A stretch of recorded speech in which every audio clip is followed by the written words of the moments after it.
So I just wanted to explain to you how the electoral system here works in Canada. Here in Canada, it's a parliamentary system, like United Kingdom, Australia, New Zealand, but it's a bit different. It's more similar to United Kingdom. Here, how the electoral system works. So the Prime Minister called the election, and I'm not going to go about the reason why, but when he calls the election, he goes to the Governor General and says, the Governor General, I want to, if you can dissolve Parliament. When the Parliament is dissolved, then election is not called. The writs have to be written by the Chief Electoral Officer, who is Stéphane Perrault. So he's the one who signs all the documents. So there are 338 documents he had to sign. One document per writing, or what do you say in conscription? Or sorry, what's the word in UK? But writing, or in Australia it's called division.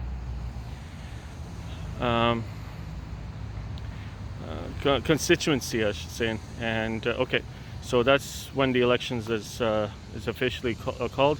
And at Elections Canada, actually there's not much secret. They're running. They're having there is a calendar. So basically, whenever the election's called, there is a calendar that says, okay, what do you have to do every day. It's I have some friends who are working really busy. So I saw the calendar, so I say, okay, 30 days before the election, this is what happens. Not 20, it's like daily, so it's really hectic. So, but having worked at Elections Canada, we all know that when when it's a minority parliament, you have to be ready all the time. If it's a majority, well, you know, it's the elections in 4 years.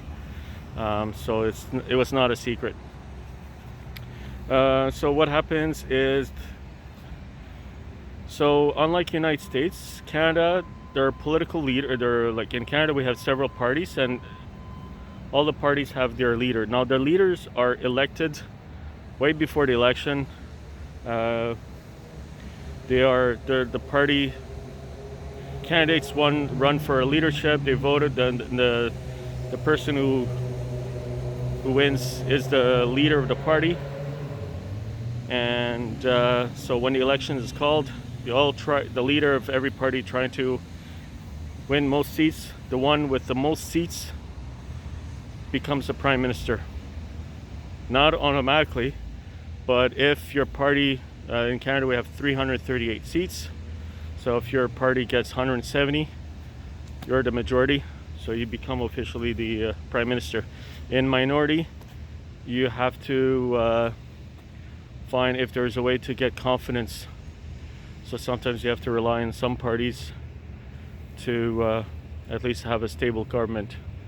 So most of the time is the party with the most seats in the minority government that becomes the government, but it's not all automatically. It's not automatic because you need to have someone to support you. So that's what happens, and the leader of the party with the most seats becomes the Prime Minister. Here in Canada, we've cast one vote. Now, some people vote for the party, some people vote for the candidate, sometimes they vote for the leader. Whatever the reason is, we only cast one vote. And you can interpret it as much as you want, but this is how it is. And the seats are allocated by population, but also there's a calculation where there's Prince Edward Island, there are always 4 seats. So there's a constitution, but also the population. And every 10 years, the ridings are redrawn because of population shift, and we have a strong immigration here in Canada. What happens? So how to win the seat? So it's the candidate that wins the most votes. So it's not 50% It's whoever gets the most vote in that riding becomes the elected member.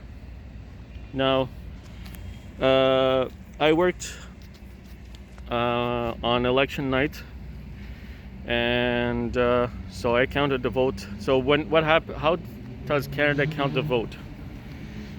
So in one riding, let's say an area, so to elect a candidate, there are polling stations, hundreds of polling stations, 100, 200, 300, depending on the size.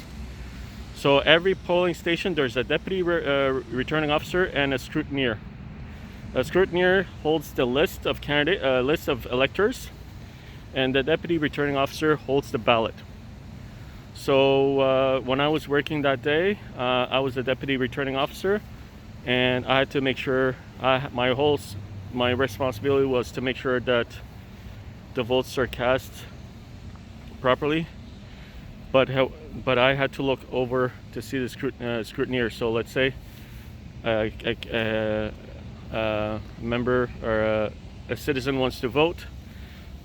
So we check. Okay, is the person on the electoral list? Yes, it is. Okay, so we scratch the name.